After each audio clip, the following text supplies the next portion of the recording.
A lot of people hanging out, shoes off, even early in the morning, hanging out, smoking, hanging out, leaving trash around, taking the day off.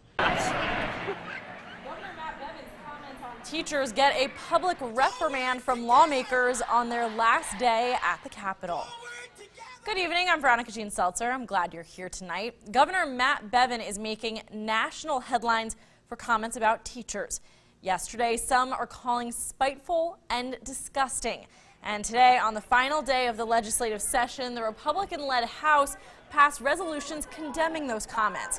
Yesterday, thousands of teachers were in Frankfort advocating for full funding of public education as lawmakers reversed the governor's vetoes on a tax and budget bill.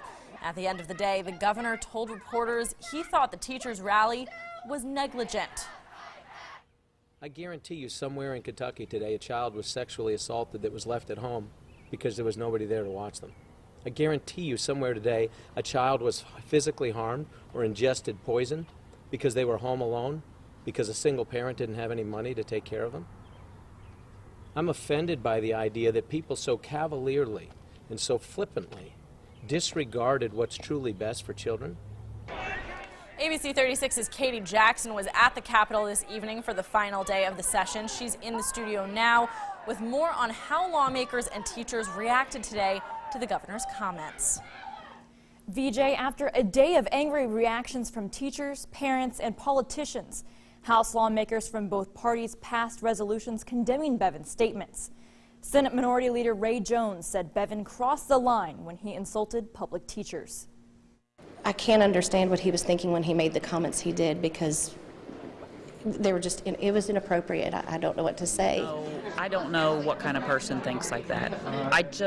It's appalling, it's inexcusable, and there aren't words to describe.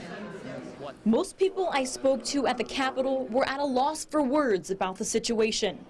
Senate President Robert Stivers said during the session that the governor should clarify or apologize for his remarks. Kentucky Education Association President Stephanie Winkler says it will do no good. He thinks it's helping the situation by throwing insults and calling us thugs and incompetent. It's never ending, and that is not the way you gain support of citizens. Winkler, confused by Bevin's comments, says at most, some school districts only missed 2 days of school, and more days were missed due to weather. The Speaker of the House said when he first heard what was said, he couldn't connect teachers rallying to students being potentially assaulted. Statements that have been made will overshadow some of the good work that we've done during this session, and I think that's unfortunate. And you know, this has been a good session. It's been a productive session. It's been a session that will move Kentucky forward. I hate for those things to be marred.